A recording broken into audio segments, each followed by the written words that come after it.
Greetings everyone, welcome to the Green Art channel. We are on part 2 of our 5-part series called Wortcunning As. And each week during the month of August 2025, I'm doing a little class on what wortcunning can look like outside of the clinic, outside of the apothecary. And this has been really fun for me to think about. And this week we are looking at wortcunning as radical self-care. Now, this is a massive topic. It's probably more relevant and important in the world right now than it ever has been. And there's a lot of misconceptions around what herbal medicine and herbal practice can look like in service of self. So I have come prepared. I have a whole page of talking points, things that I want to make sure that we at least touch on, right? We maybe aren't going to go super deep into all of the stuff, but I think it'll be enough to inspire you and arm you with some wisdom that you can then take out into your life and do something with. So let's get started. First, why now? Why talk about wortcunning as radical self-care? Why is this topic even in our series this month? Because the systems that are in place to take care of us may not be good stewards of all of our trust, right? That's not to say that every person involved in those systems or every part of those systems isn't good, but it means that maybe not all of them are good. And because of those systems not necessarily being good stewards of our trust, we have to be good stewards of our own trust. We have to make sure that at the end of the day and the beginning of the day, we can show up for ourselves, right? We can take care of ourselves. We can advocate for ourselves. We know some ways that we can nourish body, mind, spirit, and the souls. This is very important. So as the world continues in the direction that it's going, I think resilience within the self and knowing how to do self-care is important. And we'll kind of end our conversation today right there, sort of wrap this up full circle. So we'll move on from there. What is radical self-care? First of all, this term radical, I love, by the way, because, it shares a linguistic root with radix, meaning the root of a plant.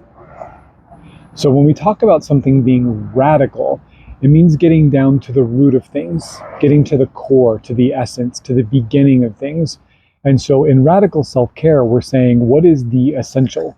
What is the fundamental? What does the core, the deepest part of us, the root of us really need? And how can we show up for that as our own provider, right? That's the important part here. Radical self-care invites us to go beyond commercial wellness, right? What we're sold, what we're pandered to about wellness, and into actual whole person wellness, into what you actually need as an individual, what you will benefit from, right? Rather than doing what we're told, doing what the influencers tell us, doing what, big commercial, even herbal companies tell us. It's about settling in and saying, what do I actually need in this moment? And then what do I actually need to find my center? And then what do I need to move forward, right? It's very self-centered, and that's totally fine. We talk about being self-centered around here a lot, and that's centered in the self, right? The only place where you have any control is inside of yourself, what you think, say, and do. The only place you have real control in this life. And also self-C-E-L-L, thinking of ourselves as a cell in the body of the cosmos and trying to be the best version of ourselves that we can be. Healing is resistance. Caring for oneself pushes back against systems intending to keep us sick and keep us disconnected. Massive topic. Not going to go into that here, but you know what I'm talking about. And also kinship, right? The real medicine is about kinship, connection, and reciprocity. This is the best medicine for anybody dealing with anything. And so for me, the root of radical self-care, the radix of radical self-care, is about reconnection. And as I say all the time, there's almost no better teacher of what part ofness, of what interconnectedness looks like and can look like, than the plants. So wortcunning practices, traditional ancestral wortcunning practices, are fantastic for our modern needs of self-care in a very disconnected and isolated world. How can plants help with self-care? How do they show up for us as we show up for ourselves? First, in kinship. We are creating friends with non-human persons who have a perspective that is radically different than our own. They have a perspective that is so different that it provides a wisdom and a viewpoint, a magic, a power, and an energy that we normally would not have access to. Knowledge is power. So if we can have the perspective and the blessings of non-human kin, be they our mighty dead, plants, animals, land spirits, gods, why would we not want that information, right? Why would we not want to have that informing us as we do life? Ritual. Ritual is very important for self-care. Ritual is poetry in motion. It brings us back into our body. It is an active somatic process by which we take the things we want to call into manifestation and move them into reality through action.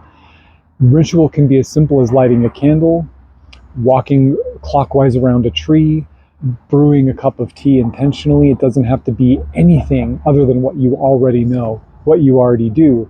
We just choose to drop in with a different kind of intention. We choose to really connect with the way that we're trying to shake up the fate of things by the ritual that we enact. So for example, if you do a self-care ritual of tea drinking and you're working with herbs that calm the nervous system, you are in essence, besides providing that direct, feedback and nourishment to the body, you're also saying to your own weird, to your own web of life internally, and then to the web of life of which you are one point, that I am putting out this energy of peace, this energy of calm, and you're hoping to kind of lay flat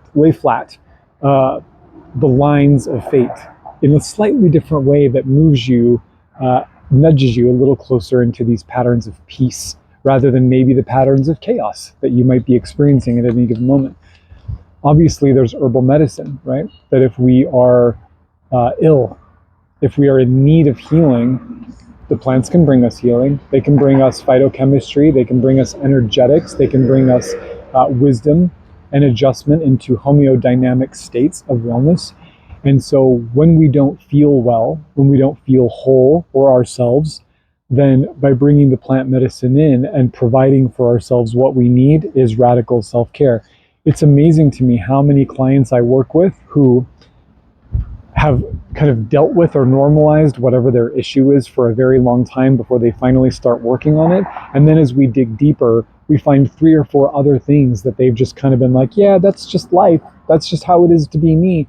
But they're things that we could totally work on, right? So that's not care for the self. If you have someone in your life who you love and you find out they're going through some discomfort, some pain, some sickness, you will do whatever you can to help them. And so similarly, we should do this for ourselves, right? Turn that energy on yourself. It's very important.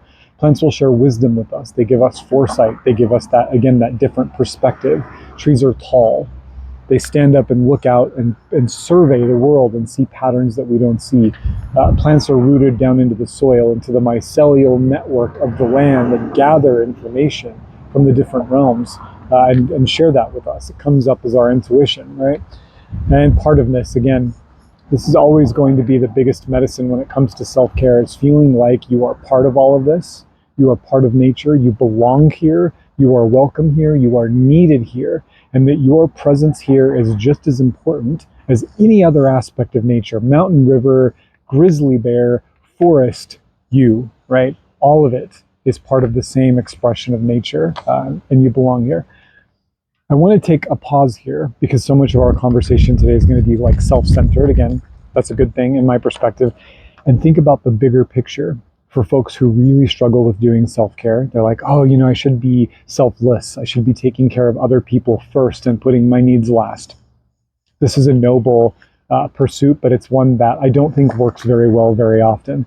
Just like when you're in the airplane and they say, please put on your own oxygen mask before worrying about getting the masks on the people next to you. Because if you are suffocating when you try to help somebody else, you're going to do it wrong, right? Or you won't do it at all. So the bigger picture here is that the better care we take of ourselves, the better we can show up for the other people we want to care for. And also, the weird of things, nothing in nature happens in a vacuum. So it is impossible for you to take care of yourself and not have that energy, that benefit, and that blessing move out into the web of life around you and benefit all other beings, right? No one does anything in a vacuum. You can't get better and have all of that betterness stay inside of your own body, your own reality. No, it ripples out, as does everything we do, in every direction. So by changing the self, we change the universe. By creating more harmony and beauty in the self, we create more harmony and beauty in the world. By taking care of us, we take care of all. This is very, very important thing for folks to realize, because how many people are drawn to this work put themselves at the end of the list, not realizing that all the other things on the list will be half-assed if they're not feeling 100%. So just leave that there for you to think about. Let's talk about accessibility.